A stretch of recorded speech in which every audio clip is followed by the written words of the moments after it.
इस वक्त देश बहुत गंभीर संकट से गुजर रहा है।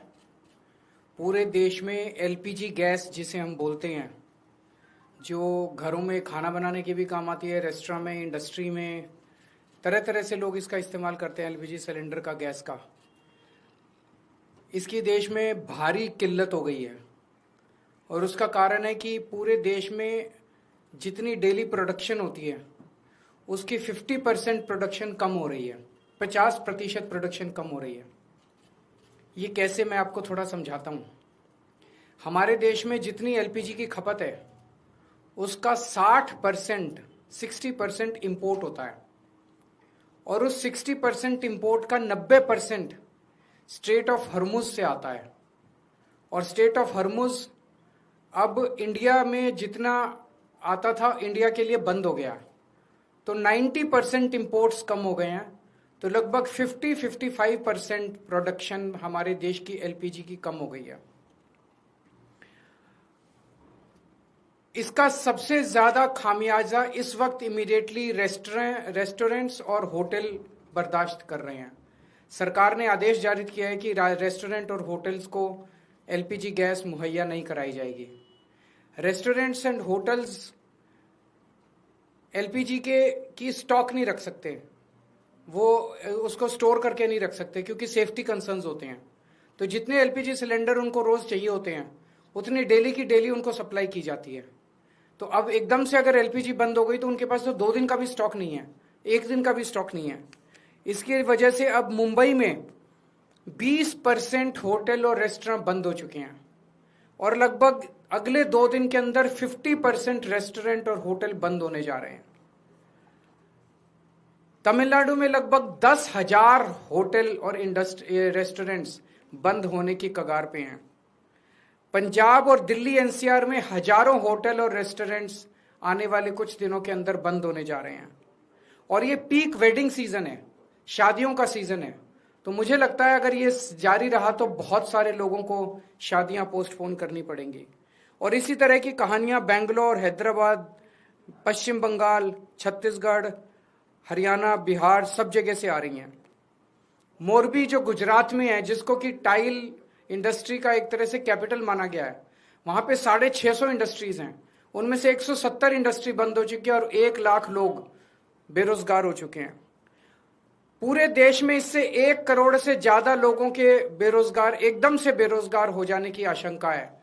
और इतने बड़े स्तर पे अगर लोग बेरोजगार हो गए तो क्या स्थिति होगी, हम सोच सकते हैं। और पिछले दिनों में सरकार ने कॉमर्शियल भी और डोमेस्टिक भी दोनों एलपीजी के दाम काफी ज्यादा बढ़ा दिए हैं। जो सरकार ने बढ़ाए वो तो अलग है, लेकिन अब मार्केट में जम के ब्लैक हो रही है एलपीजी की चारों तरफ। हमें यह समझना पड़ेगा ये क्यों हो रहा है। ये हो रहा है क्योंकि इजराइल और अमेरिका ने ईरान के ऊपर हमला किया है। स्ट्रेट ऑफ हर्मुज जो है वहां से दुनिया का काफी ज्यादा तेल और गैस जो है उसका आवागमन होता है। ईरान ने स्ट्रेट ऑफ हर्मुज पे कब्जा किया हुआ है और ईरान ने कहा है कि जो उनके फ्रेंडली देश हैं केवल उन्हीं को वहां से अपनी शिप्स ले जाने लाने का अधिकार होगा। तो जैसे रशिया, चाइना, केवल उनके शिप्स को अलाउ किया जा रहा है। इंडिया ने सबसे बड़ी, प्रधानमंत्री मोदी जी ने सबसे बड़ी गलती जो की है वो ये है, किसी भी युद्ध के अंदर जब हमारा कोई स्टेक ही नहीं है, हमें किसी भी पक्ष का साथ नहीं देना चाहिए था, हमें न्यूट्रल रहना चाहिए था। नॉन अलाइंड पॉलिसी भारत की विदेश नीति पिछले 75 साल से चली आ रही थी, जिसको प्रधानमंत्री ने चंद दिनों के अंदर डिमोलिश कर दिया। वो जाके सीधे इजराइल और अमेरिका के साथ खड़े हो गए, ईरान के खिलाफ खड़े हो गए। युद्ध शुरू होने के 1 दिन पहले उन्हें इजराइल जाने की क्या जरूरत थी? युद्ध शुरू होने के 1 दिन पहले उन्होंने नेतन्याहू को झप्पी पाने की क्या जरूरत थी? ये करके उन्होंने पूरे देश को संकट के अंदर डाल दिया है। और वो ऐसा क्यों कर रहे हैं ये हमारी समझ के परे है। आज तक भारत ने कभी भी अंतर्राष्ट्रीय स्तर के ऊपर ना इस साइड का पक्ष लिया ना उस साइड का पक्ष लिया। इवन कोल्ड वॉर के जमाने में भी जब जो 2 पोल्स होते थे दुनिया के, उस वक्त भी भारत जो है नॉन अलाइंड मूवमेंट का पक्षधर था, तब भी हमने किसी का पक्ष नहीं लिया।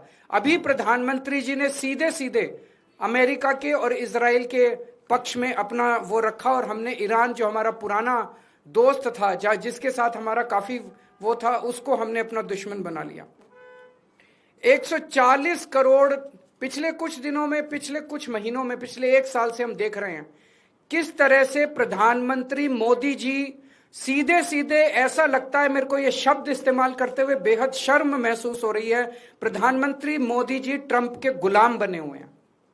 140 करोड़ लोगों के इस महान देश को प्रधानमंत्री मोदी जी ने अमेरिका की कॉलोनी बना दिया। अमेरिका, हम देखते हैं जब अंग्रेज आए थे, अंग्रेजों ने भारत पे क्यों कब्जा कर लिया?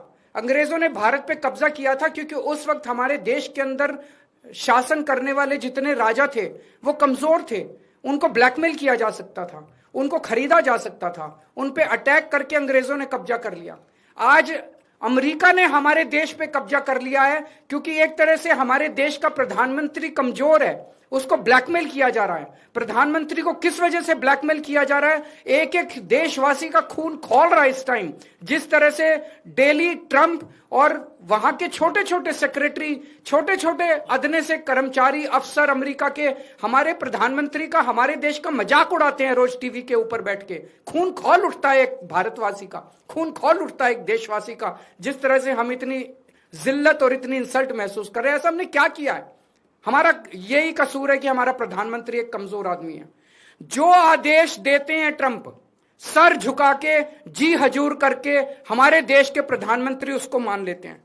ट्रंप ने कहा अपनी कॉटन ड्यूटी, जो अमेरिका से कॉटन आएगी उस पर ड्यूटी 0 करो। प्रधानमंत्री ने कहा जी हजूर, करते हैं, और कर दी। भारत के सैकड़ों लाखों किसान इसकी वजह से बर्बाद हो गए, लेकिन उन्होंने ट्रंप की सुनी। ट्रंप ने कहा रशिया से ऑयल खरीदना बंद करो, मोदी जी ने कहा जी हजूर, करते हैं। रशिया से ऑयल खरीदना बंद कर दिया। 8 लाख करोड़ रुपए का सालाना नुकसान हुआ इसकी वजह से देश को, 8 लाख करोड़ रुपए का। क्यों किया? ट्रंप ने कहा जितना सामान तुम भेजोगे उस पर 18% ड्यूटी लगेगी, और जो अमेरिका से सामान इंडिया आएगा उस पर 0% ड्यूटी लगेगी। मोदी जी ने कहा जी हजूर, करते हैं, और उन्होंने कर दिया। देश के कितने कर्मचारी बेरोजगार हो गए, कितनी इंडस्ट्री बंद हो गई, लाखों करोड़ों किसानों का नुकसान हो गया। और अब उन्होंने इस युद्ध के अंदर ट्रंप का और इजराइल का साथ दिया है। हम ये जानना चाहते हैं कि प्रधानमंत्री जी की क्या मजबूरी है? कुछ तो है ट्रंप के पास, प्रधानमंत्री मोदी जी का, जिस वजह से मोदी जी इतने मजबूर हैं।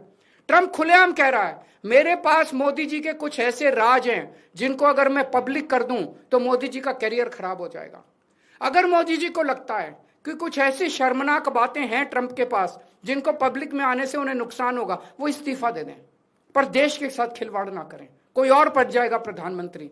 अगर उन्हें अपने जो उनके सीक्रेट्स हैं ट्रंप के पास, उसके पब्लिक होने से डर लगता है, वो इस्तीफा दे दें, पर देश को बर्बाद ना करें। 1947 में हमारा देश आजाद हुआ, उस वक्त हमारा देश इकोनॉमिकली और कई चीजों में बहुत कमजोर था। इसके बावजूद पूरी दुनिया में भारत की एक इज्जत थी, पूरी दुनिया के अंदर भारत का सम्मान होता था।